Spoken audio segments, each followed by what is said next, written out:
नमस्कार मित्रमंडळींनो, गुढीपाडव्याचे तुम्हाला खूप खूप शुभेच्छा। तर या व्हिडिओमध्ये आपण बघणार आहोत शुभ मुहूर्त, गुढी कशी उभारायची, कधी उभारायची, पूजा विधी मंत्रासहित सांगणार आहे, मंत्र दाखवणार आहे आणि गुढीला कोणत्या रंगाची साडी घालायची। तर 19 मार्च 2026 ला गुढीपाडवा असून सकाळी 6:54 नंतर म्हणजे 7 नंतर गुढी उभारायची आहे।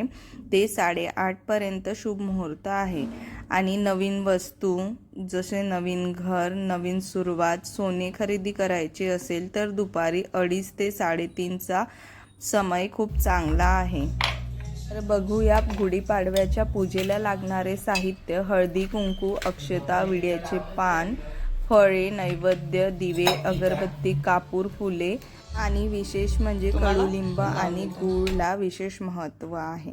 जेव्हा गुढी उतरवली जाते तेव्हा कडुलिंब आणि गुळाला मिक्सर करून बारीक करून त्याचा प्रसाद पूर्ण परिवाराला द्यायचा असतो। तर बघूया गुढी कुठे उभारायची आणि कशी उभारायची। जागा स्वच्छ करून घराच्या समोरच्या बाजूला उजव्या बाजूला गुढी उभारायची आहे आणि दाराला आंब्याच्या पानाचे तोरण आणि फुलांनी सजवून लावायचं आहे। तर बघूया आता गुढी उभारताना कोणता मंत्र घ्यायचा आहे। गणपतीला आवाहन करायचे, त्यामुळे हा गणपती मंत्र म्हणायचा, नंतर हा दुसरा मंत्र म्हणायचा, त्यानंतर कलशाची पूजा करताना हा मंत्र म्हणायचा आहे। त्यावर असं आहे की आपल्याला कलशाची पूजा करायची आहे, ती हळदी कुंकू फुलं अक्षदा वाहून आणि नैवेद्य दाखवायचा आहे आणि धूपदीप लावायचा आहे। सर्व आपण देवाला अर्पण करत आहे असं या मंत्राचा अर्थ आहे।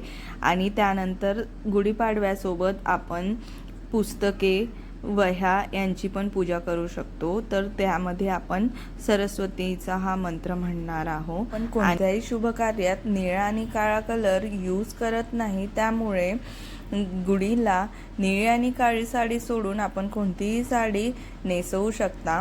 आणि गुढी कधी उतरवायची, तर सायंकाळच्या आत गुढी उतरवून गाठी आणि गूळ आणि कडुलिंबाच्या पाल्याचा प्रसाद म्हणून सर्व परिवाराला द्यायचा। अशीच नवीन येणाऱ्या सणांबद्दल आधीच माहिती घ्यायची असेल तर माझ्या चॅनलला सबस्क्राईब करा आणि व्हिडिओ आवडला असेल तर लाईक अँड शेअर सबस्क्राईब नक्की करा।